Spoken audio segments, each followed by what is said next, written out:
Hey again everyone, welcome back again di Market Update. So teman-teman semuanya, harusnya ini jadwalnya untuk altcoins update ya. Tapi kayaknya altcoins update saya akan undur nih ke besok ya teman-teman sekalian. Ini saya mau update untuk update Bitcoinnya terlebih dahulu, market update secara keseluruhan, dan saya sekaligus mengumumkan kepada teman-teman bahwasannya di YouTube channel Kevin Saili nanti pada hari Sabtu ya, kita akan adalah live streaming teman-teman sekalian, right? Tadi saya tanyain tuh sebenarnya di Telegram ya. Saya bilang sama teman-teman ya, sebenarnya saya care dengan seluruh subscriber saya, teman-teman. Jadi saya tuh adalah tipe orang yang mungkin ya, kalau orang bilang kayak lu jadi influencer atau misalkan jadi orang yang create konten gitu kan di YouTube, gak usah sering-sering bacain komen ya. Saya enggak, teman-teman ya. Most of the time saya baca komentar dari teman-teman karena saya juga pengen tahu ya, how do you feel, bagaimana kondisi teman-teman ya. Dan cukup sedih sebenarnya sih, dalam artian banyak orang kenal masuk ke kripto itu dengan cara yang salah gitu ya teman-teman. Dalam arti gini, ini satu skenario pasti ada di circle kalian. Gue cuan loh, kemarin gue beli PP Coin tuh, gila naiknya ya, 4 kali lipat. Wah, untung gue dari segini jadi segini. Sekalian denger, itu PP Coin apaan? Gue mau dong, ajarin dong, lumayan nih buat tambah-tambah jajan. Ya, cemplungin duit, kalian ikut-ikutan, gak tahu belinya alasannya apa, gak tahu exitnya di mana, gak tahu risk manajemennya kayak gimana. Money manajemennya yang dipakai uangnya untuk beli itu uang dingin, atau uang yang mungkin bisa dibilang uang pendidikan anak, mungkin uang untuk kamu kebutuhan, mungkin kamu bisa gadaikan sesuatu. Yang lebih parahnya lagi apa? Kemakan sama marketing yang dalam tanda kutip, wah dia sukses ya, berhasil membuat banyak orang-orang bisa menjadi tajir melintir ya, yang dari motor bisa jadi mobil. Wah, gue pengen deh ikut sama dia, gue pengen deh ikut ya, bisa ngikutin segala langkah yang dia ambil. Dan akhirnya teman-teman secara tidak rasional mengambil keputusan di mana dasar utamanya itu adalah greed atau keserakahan ya, dalam arti gas gitu loh. Ya udah gas dulu deh ya, gue buy dulu deh, nggak apa-apa. Terus sekarang kondisi nasi sudah menjadi bubur, minus floating 40%, 50%, 60%. Saya baca ya di kolom komen, pedih banget gitu loh, kok sampai 70% ya, 60%. Ini yang orang pada bisa bilang 68%. Kemungkinannya cuman satu teman-teman. Mereka beli di momen-momen ini, entah itu PP, entah itu katakanlah Ondo. Ya Ondo sih aman ya, nggak sampai dari top ke bawah sih nggak sampai 60%. Ini aja baru jalan 20% gitu. Dan kalau ada yang bilang gue nyangkut di Ondo, oke, gue udah tahu nih ya, jelas ya, berarti ada yang salah dengan pengambilan keputusannya. Tapi buat sebagian koin ya yang masif, for example kayak H-bar, right? H-bar ya, tokenization bla bla bla, terus kalian bisa nyangkut 50% di H-bar. I don't understand how come. Berarti kamu belinya di mana gitu. Itu pertama. Kemudian recently ya, ada pun yang Quan, misalkan Quan nyangkut gitu ya, ya nih gue nyangkut di Quan ya, katakanlah beli pada saat dump di sini gitu kan ya, ke bawah tuh 34%. Gimana ceritanya bisa 60% kalau lu nggak beli dari atas gitu loh. Ini total dari atas ke bawah ini 50% ya. What else? Tell me again teman-teman sekalian. Evo paling banyak tuh ditanyain di YouTube channel saya ya. From the top, katakan kalian beli di sini, ini baru kalian bisa minus sampai 80%. Katakan beli di sini, ya minus 74%. Ya, ketika kondisinya sudah break Ketika kondisinya price actionnya menunjukkan ada possibility untuk dia bergerak ke arah lebih rendah, ketika walaupun di sini katakanlah dia terkonsolidasi, memberikan potensi untuk adanya reversal, tapi dia tidak mampu breakout, artinya kalian tetap beli anyway, kalian buy the dip, kalian buy the dip, kalian buy the dip, sampai akhirnya dia drop jauh sekali hingga harga saat ini. Ya, how much yang kena teman-teman? Ya, berapa persen yang kena gitu loh. Jadi saya lumayan sad banget ya. Saya baru bercermin lagi, maksudnya bukan bercermin ya, baru tadi kepikiran lagi gitu loh teman-teman ya. By the time kondisinya kayak begini, ngelihat komentar-komentar yang pada dalam-dalam gitu kan minusnya. How come minusnya bisa sejauh itu? Apakah teman-teman tidak pernah mendengar smart money has a plan? Dumb money trades on emotion. Ini sebenarnya bukan dumb money ya, tapi kalau buat saya lebih ke less experienced trades atau less experienced traders, investor gitu kan. Tapi dia masuk duluan anyway. Jadi ini konteksnya yang tadi saya bilang. Wih, kok pada naik ya? Pam. Teman-temannya pada bilang, oh gue cuan di Floki, gue cuan di PP. Gue beli ini, gue beli itu. Wah ini gila cuan, untungnya parah, gila bro. Wah cuan habis deh ya. Top pokoknya. Yang dibeli altcoin semua lagi. Gak ada yang namanya beli Bitcoin ya. Jadi kalau misalnya kalian ngelihat Bitcoin sebagai store of value, well actually the best investment and chip ya, atau blue chip kita bilangnya, harusnya di Bitcoinnya ya. Atau yang kedua terkuat, terbaik, terbagus sejauh ini ya Ethereum. Nggak jauh-jauh teman-teman ya. Itu selalu jadi dua sepaket ya. Habis Bitcoin biasa Ethereum. Nah kemudian baru-baru ini Solana ya mulai heboh. Itu pun orang-orang pada beli mungkin di atas $100 dan bahkan ada yang beli di $200. Saking apa? Saking FOMO-nya ya. Wah ini Solana bakal all time high baru nih, tembus nih, bla bla bla bla bla. And then kalian ya udah gue ikut beli deh ya. Yakin nih masih bisa naik 2x lumayan lah ya. Terus sekarang crash down. Banyak tuh orang-orang yang udah mulai bilang, gue cut loss nih ya, gue cut loss. Untung udah cut loss ya. Hari ini Bitcoin turun lebih jauh lagi nih. Nah itu mengundang tuh buat teman-teman yang lain ya. Istilahnya kena fear gitu kan. Wih, iya dia cut loss ya. Apa gue cut loss juga ya? Gue udah 70% nih. Pedih banget.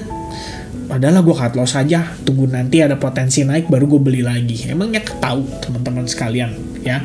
Kalian mungkin akan beli lagi saat nanti naiknya. Saat nanti sudah tiang hijau panjang. Ya, kapan terakhir teman-teman membeli sebuah altcoins atau sebuah aset ketika dia sedang dalam keadaan koreksi yang sangat signifikan, terus kalian bisa sabar, benar-benar sabar, nunggu sampai dia ada ngasih reversalnya. Karena logiknya sebenarnya simple teman-teman. For example ya, ini for example only. Ya, for the sake of example.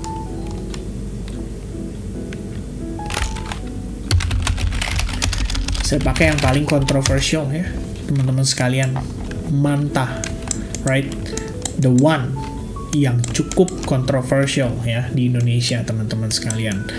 Manta drop dari topnya Maret 2024 turun sampai kisaran oh shit ya, wait a minute teman-teman sekalian, ini kenapa nggak keluar ya? Oh itu dia ya.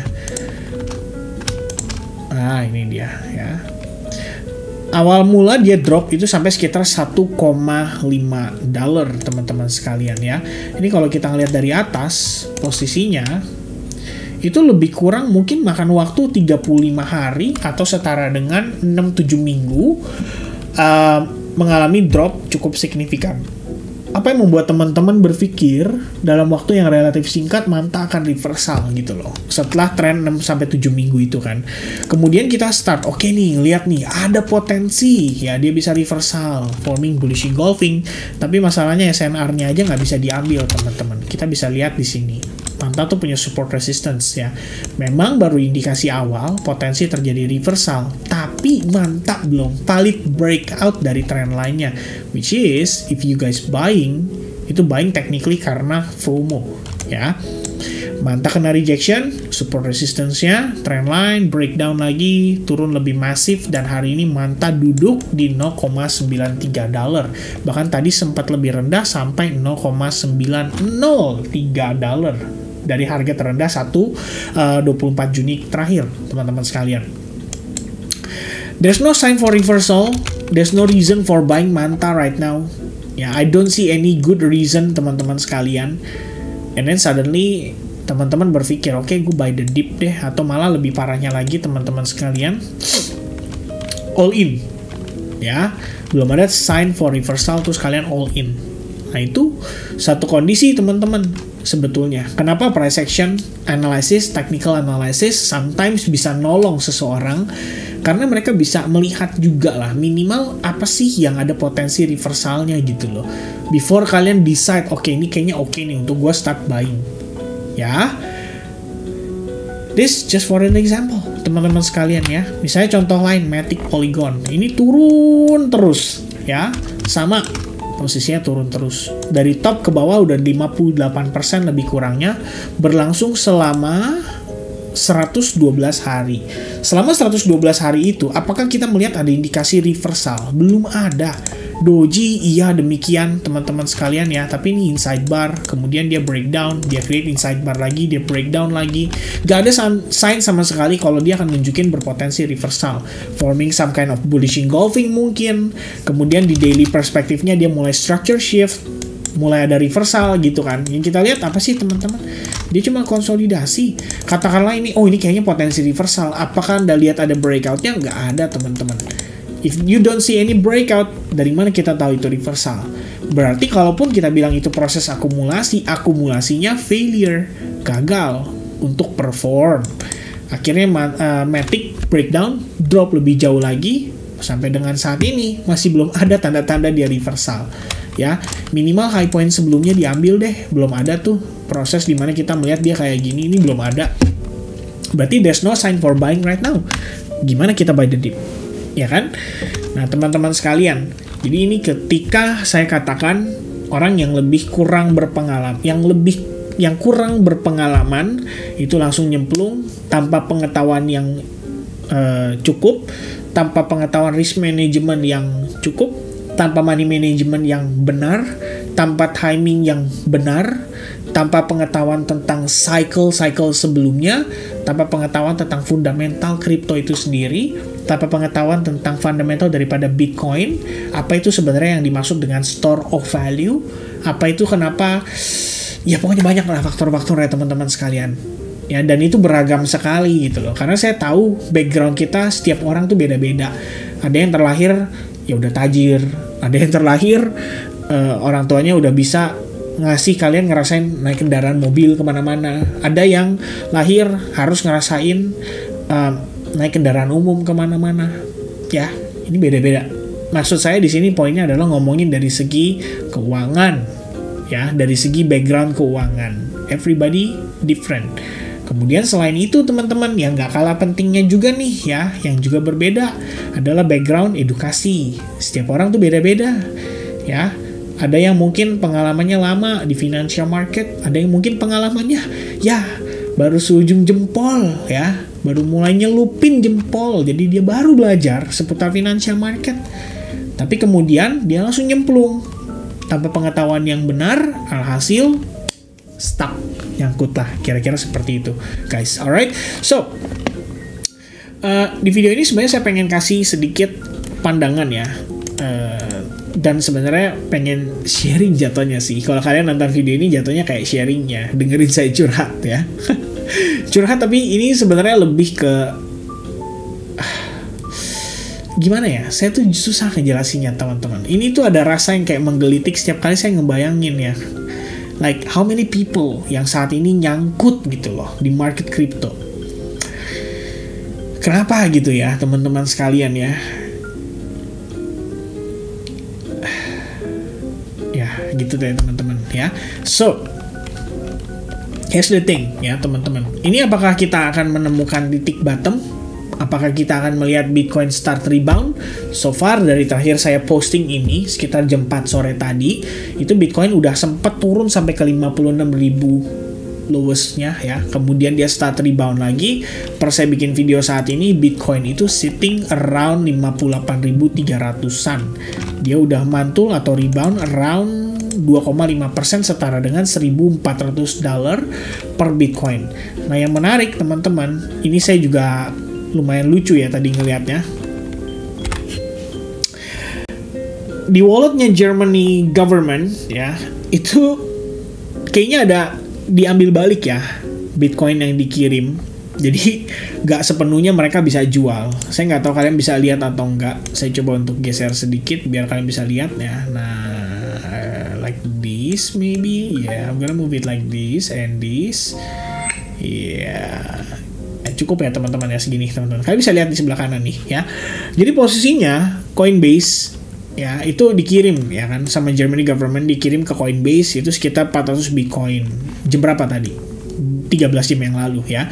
Bitstamp 500 Bitcoin, Kraken 400 Bitcoin. Jual, ternyata nggak kejual semua ya.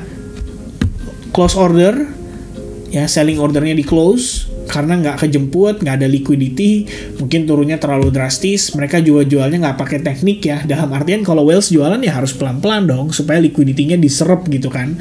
Ternyata ditransfer balik ya. Bitstamp tuh ya, German government transfer balik 200 Bitcoin. Setelah ngirim 500 Bitcoin, dia transfer balik 200 Bitcoin, kemudian 80 Bitcoin. Jadi kayak terjualnya ya, dari 500 yang dikirim cuma terjual sekitar 220 Bitcoin.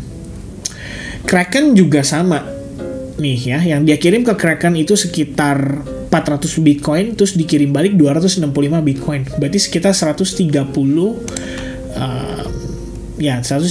Bitcoin. Ya. Ya, it is very interesting teman-teman sekalian ya. Jadi kondisinya nggak langsung dijual semua secara sekaligus. Makanya tadi saya juga ada tanya tuh di di Twitter ya. Ini kan total repaymentnya Mt. Gox itu adalah 8 billion plus. Kalian lihat deh di Bitcoin Farsight ya, atau di ETF Spot inflow outflow punya data. Ini so far Grayscale Bitcoin Trust ya, itu ngirim atau udah outflow sekitar 18,5 miliar dolar. IBIT BlackRock menyerap 17,7 billions of dollar. Fidelity menyerap sekitar 9,2 billions of dollar, dan ada ARK Investment ya, menyerap sekitar 2,4 billions of dollar. Ini top 3-nya by the way teman-teman sekalian. Dan total inflow sepanjang ETF Spot diperdagangkan adalah 14,6 billions of dollar. Nominalnya ini Germany government sangat gampang untuk diserap harusnya. Tapi yang lucu adalah ini, Mt. Gox gitu ya.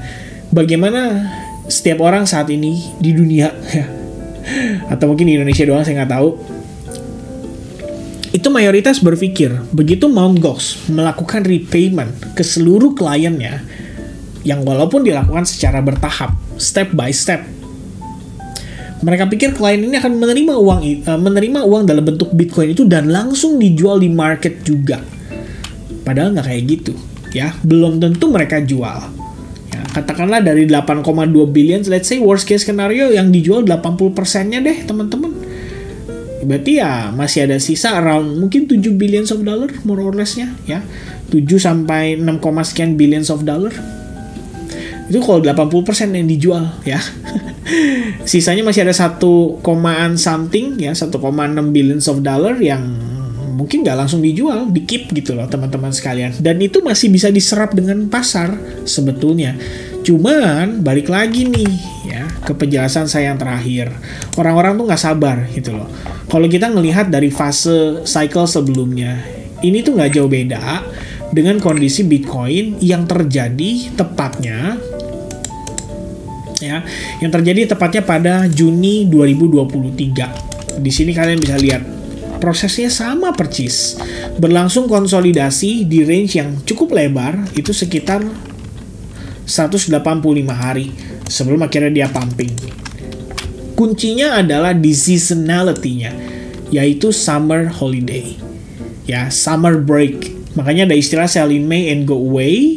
Memasuki bulan Juni itu udah mulai flat, ada pump impulsive rebound, tapi kemudian corrective pullback disambut dengan dip very aggressive, last one liquidity sweep, seperti yang terjadi hari ini ya, technically liquidity sweep, makanya harganya mantul balik, berarti ada yang nyerok ya teman-teman sekalian. Habis itu konsolidasi untuk waktu yang lama dan baru rally setelah Oktober masuk kuartal 4 ya. Kuartal 4 tuh berarti Oktober, November, Desember, kuartal keempat teman-teman, baru dia start rally, market balik, liquidity bertambah, baru kemudian ada aktivitas. Kondisinya saat ini Bitcoin itu udah berjalan konsolidasi sekitar 114 hari. Bagaimana jika saya bilang sama teman-teman, ini masih panjang perjalanan kita up to 180 hari, yang artinya dari pergerakan saat ini sampai ke 180 hari itu masih ada 2 bulanan lagi ya. Berarti kalian stop ya, ngeliatin portofolio kalian dulu untuk bulan Juli, Agustus, dan September, balik lagi nanti Oktober ya. Balik lagi Oktober guys, baru lihat lagi tuh ini gimana kabar beritanya si Bitcoin dan kawan-kawan gitu. Bagaimana jika demikian itu yang terjadi? Kita cuma terkonsolidasi ya, fake out ini dibuat, diciptakan untuk menciptakan fear lebih parah lagi di market, supaya para retail itu mudah untuk di shake out, mudah untuk buang barang. Ketika kalian buang barang, justru alasan kalian membeli di awal itu kalian lupakan. Dan itu sebenarnya secara mental dan secara psikologi itu sudah sangat fatal dan sangat mungkin untuk terjadi. Dalam arti gimana, Vin? Kalian beli, harapannya naik, bilangnya invest, kemudian kalian panik, lihat portofolio kalian drop by 50, by 60% dalam waktu relatif singkat. Akhirnya kalian frustrated, kalian jualnya di bottom, jualnya di harga bawah, jualnya di sisa-sisa portofolio kalian mungkin hanya tinggal 20-30% dari yang awalnya kalian masukin. And then kalian gak recovery ya, kerja keras lagi, jauhin kripto, kalian bilang kripto scam, kalian bilang Bitcoin scam. And then let's say the last bull cycle bener-bener masih ada. Let's say Bitcoin suatu saat nanti bener-bener mencapai $100.000 karena memang fundamentalnya mendukung. Supply Bitcoin itu terbatas, mass adoption pada Bitcoin itu semakin meningkat, mungkin di setengah jalan dipermainkan ya, para institusi ini dibuat fear, dibuat sentimen negatif dan bla bla bla. Terserah teman-teman teori konspirasinya kayak gimana. But in the end, market habis itu recovery, start going up again seperti cycle-cycle sebelumnya. Ya udah, teman-teman cuma bisa kecewa aja gitu loh. Nah, sekarang yang jadi pertanyaan adalah, kenapa sih sampai orang bilang kayak ini nggak mungkin buluran dan lain sebagainya ya? What makes them become so fearful? Maybe teman-teman, apa yang membuat mereka sangat-sangat ketakutan? Mungkin karena investnya all in, pakai seluruh saving yang dia punya. Mungkin karena FOMO, mungkin karena kepikiran ini, wah ini kayaknya bakal pump nih ya, bolehlah gue beli sekarang ya, dan lain-lain. Setelah mengetahui bahwa ada resiko di pasar, resiko itu terjadi, market mengalami koreksi dalam, udah nggak bisa action karena udah all in, dan akhirnya cuma bisa galau, duduk termenung dan sedih aja. Udah paling kayak gitu ya. So itu sebenarnya ya mungkin di video kali ini jadinya saya panjang ya, tapi saya pengen mencurahkan isi hati saya sih. Saya pengen ngobrol sama teman-teman gitu ya, dalam artian you learn crypto in the wrong way gitu loh. Kamu belajar kripto, kamu kenal dengan kripto itu dengan cara yang salah.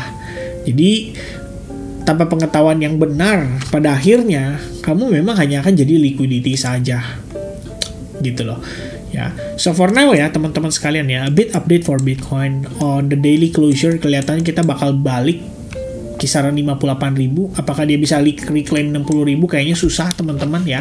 Dan bagi saya kalau ngelihat overallnya di Bitcoin, price action pada time frame yang kecil seperti 4 jam atau 1 jam gitu ya, I think all of this adalah part of the correction ya. Saya nggak bilang di sini kita akan berpotensi untuk satu kali bantingan lagi, tapi kalau misalkan memang kita ngelihat secara price actionnya, seperti yang saya sampaikan terakhir, demikian, ini adalah potensi 5 wave correction. 1, 2, 3, 4, dan possible 5. Nah, 5-nya ini gimana? Kalau kelihatannya sih ya, nanti kita lihat dulu gimana dia pullback-nya.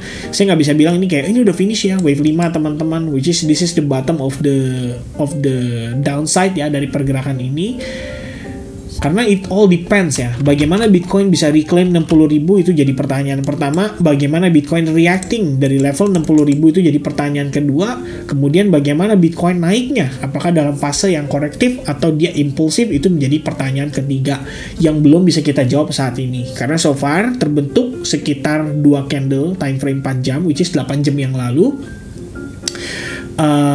Kondisinya itu ada reaction ya, minimal ada pin yang cukup panjang di sini mendekati range area demand ya dari pergerakan sebelumnya. Jadi kita bisa marking ini sebagai area OB.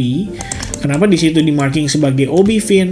Jawabannya simple teman-teman, karena sebelumnya Bitcoin sampai ke range area itu dan ada critical buyers ya, dimana buyers masuk dengan kondisi yang sangat strong, menyebabkan Bitcoin bisa reclaim $60,000. Last time itu terjadi, Bitcoin mengalami proses naik corrective pullback itu sekitar 1 hari 12 jam. Ya, dan itu terjadi di hari Kamis menuju hari Jumat. Exactly the same seperti kondisi saat ini. Ya, ini kalau kalian lihat 1 Mei sampai ketemu tanggal 3 Mei teman-teman. Tahu nggak? Itu adalah first month dari bulan Mei. Dan first month of May itu artinya adalah NFP week teman-teman sekalian. Nih saya bawa ke sini. Kalian bisa lihat. It is NFP week.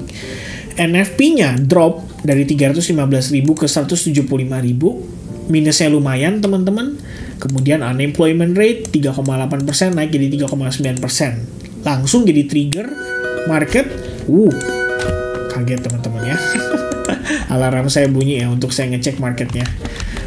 By the way ya, I'm gonna get back to that later ya teman-teman sekalian. Jadi balik lagi nih, ini bukan cocokmologi atau gimana ya, tapi kita ngelihat ya apa yang terjadi pada saat awal Mei itu. Kenapa market bisa recovery dengan sangat cepat.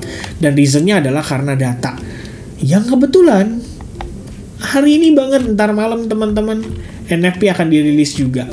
19.30, 272.000 jadi 194.000 ekspektasi unemployment rate, sementara dipertimbangkan angkanya tetap sama di 4% lebih kurangnya. Apakah hal tersebut akan membuat market start rebound very impulsively? Nobody knows. Kita tunggu lihat teman-teman nanti kondisinya seperti apa. But for now, what I know is ini posisi resistance yang sangat amat major bagi Bitcoin. Bitcoin harus bisa claim level itu, baru minimal kita ada pertimbangan lah ya agak mulai membaik. Mudah-mudahan in the end of July kita bisa ngelihat Bitcoin closing dalam keadaan bullish seperti cycle dan tren sebelumnya. Oke, so for now teman-teman sekalian ya, saya sampaikan apa adanya. There is still potential selling pressure ya. Selama 60.000 nggak bisa diklaim, jadi kamu lihat dulu 60.000 nanti reactionnya kayak gimana. Dan untuk daily perspektif nggak ada lagi teman-teman. Saya udah bahas banyak ya di previous video update for Bitcoin, dari level of imbalance, kemudian dari volume profile, kemudian dari sebenarnya kalau dari segi wave count juga ya saya pengen bahas ya, tapi mungkin nanti kita bahas pada saat live streaming aja karena itu lebih seru.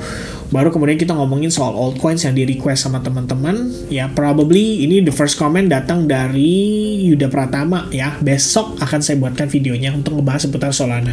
So for now saya pengen update seputar ini dulu.